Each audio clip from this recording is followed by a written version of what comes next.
In 2005, Ariel Sabar and his father Yona travelled to the city of Zakho in northern Iraqi Kurdistan.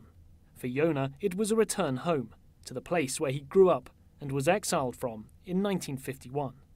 Ariel Sabar decided to write about that trip and the life his father had been forced to leave behind. That was really a very moving experience to go there, not just to see it, but to go there with my father and have him walk me through the streets of the old Jewish neighborhood in Zakho and show me the river he swam in, show me the streets he ran through as a child. And it just evoked all of these wonderful memories that became an important part of the book. The conservative synagogue in Connecticut decided to study Sabar's book, inviting him to speak about that trip to Kurdistan and the Kurdish Jews that lived there. I think a lot of the Jews that had lived in Kurdistan had fairly fond memories of life there. I mean, it was a place where Jews were neighbors, business partners, and friends with the Muslim Kurds, and really had harmonious relations for the most part. And so there wasn't this sense of we're not going back to this place. There's really an attachment that I found among some of the Kurdish Jews, many of whom are elderly now, and most of whom live in Israel, to this place. In many ways, the synagogue's decision and desire to discover more about the region of Kurdistan is a surprise.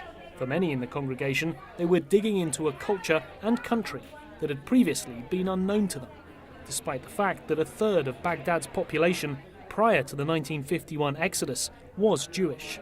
It's not something that, certainly in 21st century Westport, Connecticut, which is a pretty homogeneous society, that we get to learn much about. So the congregation has really embraced it quite nicely.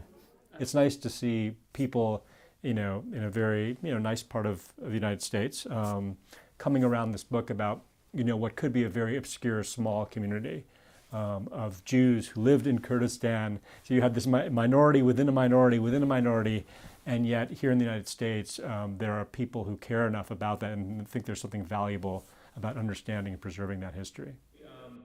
Sabar's book is being translated for release in Kurdistan in the coming months, and that will undoubtedly help to preserve the history of his father's generation, something that is already underway in America. By choosing this book, the synagogue hopes to remember those exiled Kurdish Jews, but also to bring alive modern-day Kurdistan and open it up to an even wider audience. Nick Harper, Westport, Connecticut, Rudolph.